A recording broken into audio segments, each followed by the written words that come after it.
the stone that only wisdom could move.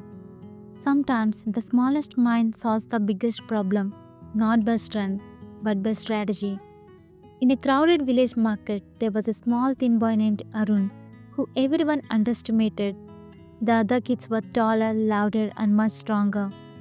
They lifted heavy sacks, ran fast races, and arm wrestled for fun.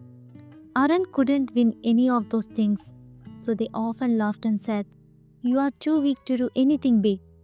Stories and folk tales in many cultures teach that intelligence can often overcome greater physical power, just as in classic tales, where a weaker but clever character outsmarts a stronger opponent.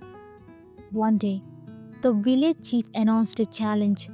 A huge stone blocked the pathway to the river, and it was making life difficult for everyone. Whoever found a way to move it would receive a reward and the respect of the entire village. The strong boys were excited. "This is our chance," they said, flexing their muscles. They believed that raw strength alone would solve the problem, echoing many common stories where the strongest character tries first and fails to see smarter solution. The next morning, the whole village gathered around the stone. One by one, the strongest boy stepped forward. They pushed, pulled, and shouted, their faces turning red. The stone didn't move an inch. Some tried lifting it with their bare hands. Others tried kicking it or hitting it with the sticks. Nothing worked. The chief frowned. "Is there no one who can move the stone?" he asked. Arun stood at the edge of the crowd thinking. He knew he couldn't compete with their strength, but he remembered a story his teacher told in school. Even small, clever creatures can defeat bigger ones by using ideas instead of force. He walked up to the chief and said, "Give me a little time and some simple tools. I want to try." The crowd giggled. "If we couldn't move it, what can this weak boy do?" they whispered. Arun calmly asked for a long wooden pole, some smaller stones, and a rope. While others mocked him, he got to work. First, he placed some small stones close to the big rock to create a support point.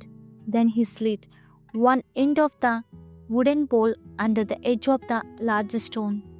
Using the smaller stones as a base, he had created a lever, a simple mission that multiplies force, a principle often used in real life to move heavy objects without great physical strength. He then tied the rope to the top of the stone and asked a few of the smaller children to pull gently while he pressed down on the far end of the pole.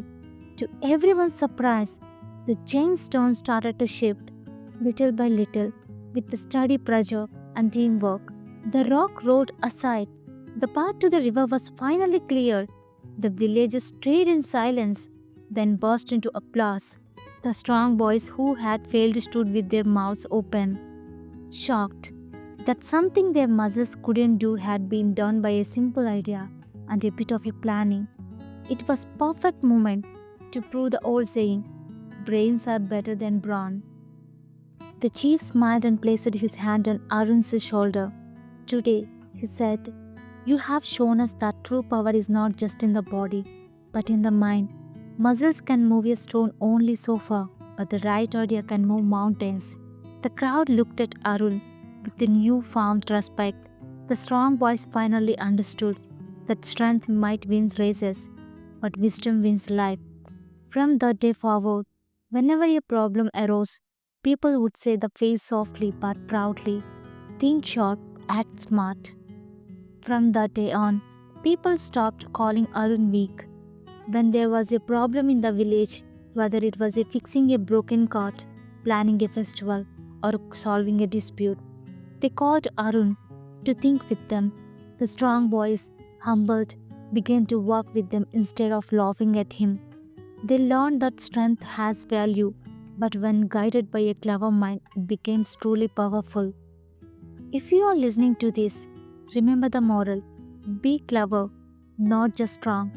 Your body may have limits, but your ideas can be endless. When you face a big problem, do not only ask, "How strong am I?" Ask, "How smart can I be about this?" Because in life, it is often the quiet mind not the loud muscles, that wins the biggest battles.